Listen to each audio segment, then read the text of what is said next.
Hey YouTubers, well I got an exciting day. So I've been wanting to add some bass to my 2024 Toyota RAV4 and getting closer and closer. As you can see right here from the box, it's got a stereo ITEGRITY SQL-15. And I'll give you a little peek right there at that bad boy. Oh yeah, if you're into car audio and you're looking for a high quality budget subwoofer, check them out. And then I'm going to be mounting it in a prefabricated box. And I know you guys are going to hound me in here. I can't believe you went with a prefabricated box. Well, to be honest with you, I wanted to build my own this time. I've built boxes in the past, but I didn't have all my woodworking stuff available to me where I could get to it very easily, and I didn't feel like pulling all that crap out, so I just bought a prefabricated box. And I'll be honest, when I got it, it was okay. I mean, it's an okay box. It's the right cubic feet for the size subwoofer that I have here. It's right at 2 cubic feet. I went through when I got the box and I was looking at the joints. They were pretty tight, but I didn't want them to leak at all. And so what I've done in the past, and I know this looks kind of sloppy in there, you can see, and I put adhesive in all the corners. And what I use is this stuff right here, and I've used it for years for speaker enclosures. And it's the Loctite PL3. You can Google it. You can use this stuff as a construction adhesive or a sealant, like a silicone caulk or whatever. But this stuff is urethane, and it creates a strong bond. And I know it applies on there sloppy because this stuff is very sticky, and it's hard to get it all nice and spread out real smooth and make it look real nice. But I don't care. This stuff here really seals a box up nice. It doesn't look the prettiest, but like I said, it seals up really, really nice. Now, the first obstacle that I ran into with the stereo ITEGRITY SQL-15 was fitting inside the hole. The hole for this box is too small, so you have to cut it out a little bit larger. And so that's what we did. We cut the box out just a little bit more, made the subwoofer fit. Now, me just being a goof that I am, whenever I got through cutting that hole, I took and rubbed a little bit of that sealant on the inside of that cut, because sometimes when you put your screws in around the subwoofer, that MDF has a tendency to just split, and bust open and crumble. And so I thought, well, if I put like a little layer on the inside, that might strengthen it up. And then I took and made like a little layer across the back lip where those screws would come through, so if it wouldn't bust that MDF as bad. Don't know if it helps or not, but I figured since I had a little bit of extra, might as well use it. So the subwoofer fits in there perfect.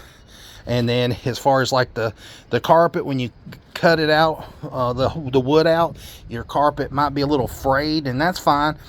Just take and cut all of it off, the little side pieces that's frayed, and just cut them off. And if you got some pieces that are just sticking out, little fuzzy pieces, then just burn them with a cigarette lighter. That's the best way I found, and that's what I did with all these. My next obstacle I ran into was this, and that's what they put in these BBOXs. They're very, very thin, and they're not gonna seal very good. I mean, these things are they're made in China, and I know some of the stuff that's made in China is pretty decent, but these are like really, really cheap, don't work very well. And so I just didn't want to have to deal with any kind of leakage. And these only mount with 4 screws, and the plastic is very thin. I got this one from Steve Mead Design, and I know what you're gonna say. You spend a lot of money putting it into this prefab box. Well, I found this one on Amazon for under 30 bucks, and it comes with the stainless hardware, and it has a gasket. So there's a gasket that goes on first, and then you put this really thick plastic terminal cup on, and then you've got 8 screws instead of 4. Now, if you're wondering what that is in the back, right there beside the screws on each one of them, I put some adhesive on the screws because I do not want it to leak. I'm just taking every precaution that I can because I don't want any leaks. and don't want to have to keep pulling the subwoofer in and out and dealing with it. When I do it, I want to do it right. Now, one thing that I will tell you on this terminal cup, Steve Mead should have, made it a little bit better, made this top flange just a little bit wider and moved the screw holes a little bit further back from the edge there. So when you put the screws in there, you got a little bit more room, for the screws to bite into instead of being so damn close to the hole. I didn't have any blowout on me, but it was close. Anyways, this is a solid terminal cup. I mean, literally, this is what I went with. It was on Amazon, was able to get it quick. I think that's gonna turn out real good. And then here on the inside, you're gonna say, oh, look at all that slop. Yep, it looks sloppy, sure does. And I hate doing that, but I really don't give a crap, because again, I do not want air leaks. And so that construction adhesive, this PL3 premium, it says right there on the back here, that it'll seal up wood and composite. So this terminal cup there, made from plastic, got that all sealed up. And I know what you're gonna say, well, you're never gonna be able to use that terminal cup on another speaker box. That's true. I would probably just throw it away rather than try to dig all that adhesive off there and get that thing out of there in one piece. But what's 30 bucks? I just, like I said, I don't have to deal with air leaks. Anyways, the studs on here are 5/16, and so that makes it a little bit harder to find some ring terminals. And so I didn't have any on hand. I had to order some, and I'll just be honest, I tried to be a little cheap bastard at first and order some of these ones on Amazon. And I know you guys are going to be tempted as well as I do, because they're so much cheaper than quality ring terminals. These are just junk, guys. Don't even waste your money on these. These are total garbage. I mean, they're junk. I mean, if you're wiring up something that doesn't really matter, then sure, get them. But if you're wiring up a subwoofer you've paid $300 or $400 for, and you don't want to burn your channel out on your amp, then go with some good quality terminals. And I'll show you what I use. I always buy these Cellterm brand, and they are really great quality. I've never had any problems with these, and they've come in different configurations. They've got the little narrow terminals, and then they've got these that are wide, extra wide, so you can see how narrow that is versus how wide that is. And that's going to give you more contact area, and so that's what I was able to run with these. Now for the next hiccup, with the way that terminal is mounted down in there, you ain't got much room for your lug right there. Those big wide lugs are gonna, with the wire, is gonna hit there at the bottom. Plus I've got some adhesive right in there, but either way, with the adhesive or not, it was still gonna hit on the box, and since I was running these bigger lugs. And so what I had to do was take, and I heated some of those copper lugs up and bent them. I bent them up a little bit. You can see right there, they're not completely flat. They got a little bit of a bend back to them. And the reason I did that is so I could clear that terminal cup and that wood there on the bottom. And that way I can still run these real heavy lugs. And I soldered them on into the lug, and it turned out really good. Solder them. Normally I don't solder them. I know some people like soldering.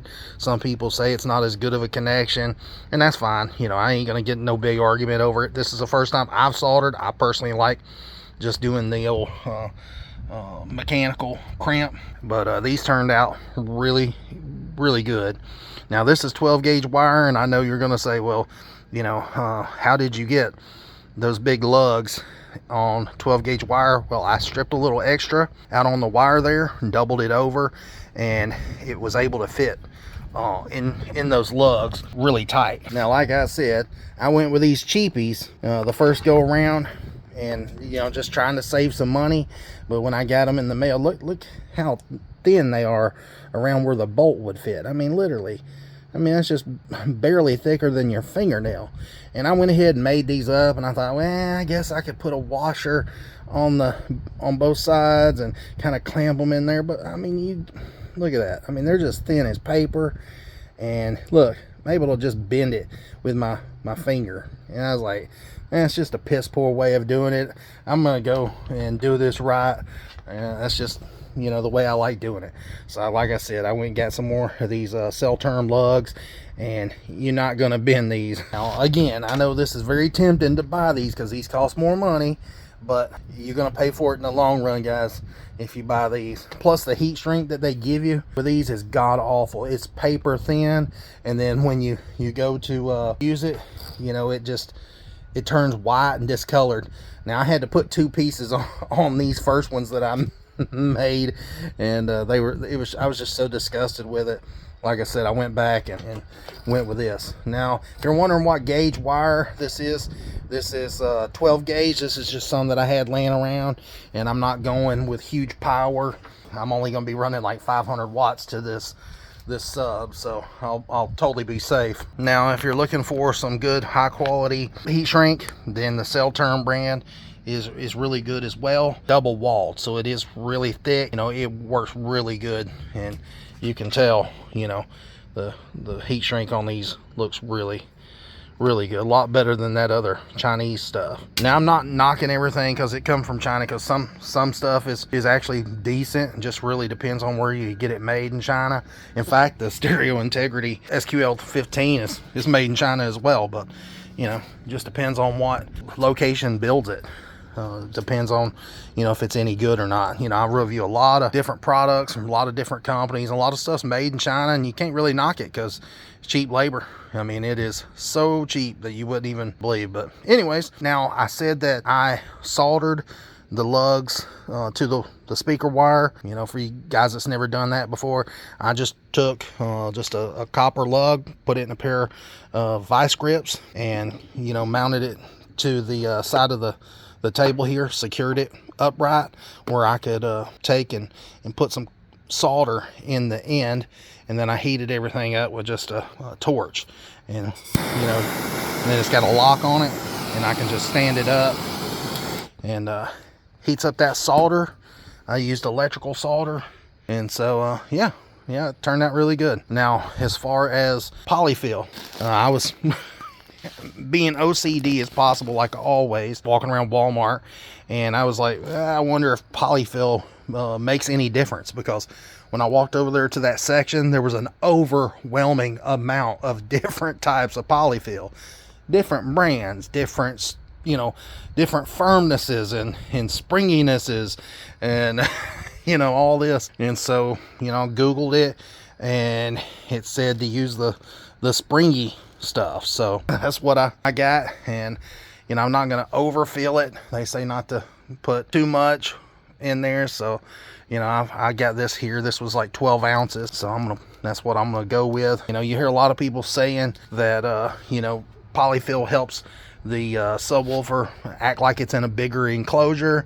I've heard that. You know, there's been testing, and it's kind of up in the air. You know, some people say that it does, some people say that it doesn't, but the reason that I wanted it to put polyfill in there is for they say that it you know, helps cut down on distortion and standing waves and all that.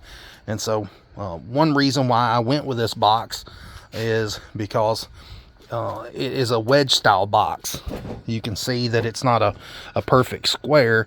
It kind of angles here in the back, so it fits, you know, up against your back seats. And not only is that good for fitting up against the back seat, it's also good for you know, being at a different angle, so it helps with those standing waves, and it's just going to be a better box for the subwoofer as far as sound. So I'm really excited to get everything put in there and get this thing hooked up. So I just figured this video might help somebody out, and I appreciate you guys watching. Any of this stuff that I've used here in the video, I'm gonna put it down below. I'll put these Cell Term brand terminals, and the ones that I used right here are 8 gauge, even though I used 12 gauge wire doubled over, and they have a 5/16 ring terminal, and they're the heavy duty ones. And it comes in a 25 pack, or you can buy some smaller packs as well, but the more you buy, the cheaper it gets. But again, these are the wide pads, and then if you want the narrow standard pads, You can see these right here. These are the same ones. Let's see, they're for the 5/16 stud and for A gauge wire. Cell term, heat shrink. I'll show it to you up close. I'll put a link for every bit of this down below in the description. Even the adhesive and even the polyfill if I can find it on Amazon. That way you guys won't have to look for it. I am an Amazon affiliate, so if you do buy it from me, it does help support my channel. And I'll put the box in there for the 15. I'll put the terminal cup on there as well. So anyways, thanks for watching, guys. Till next time, see ya. And keep in mind, please like and subscribe, because I will be posting some update videos with this box and the SQL-15 in action. So stay tuned.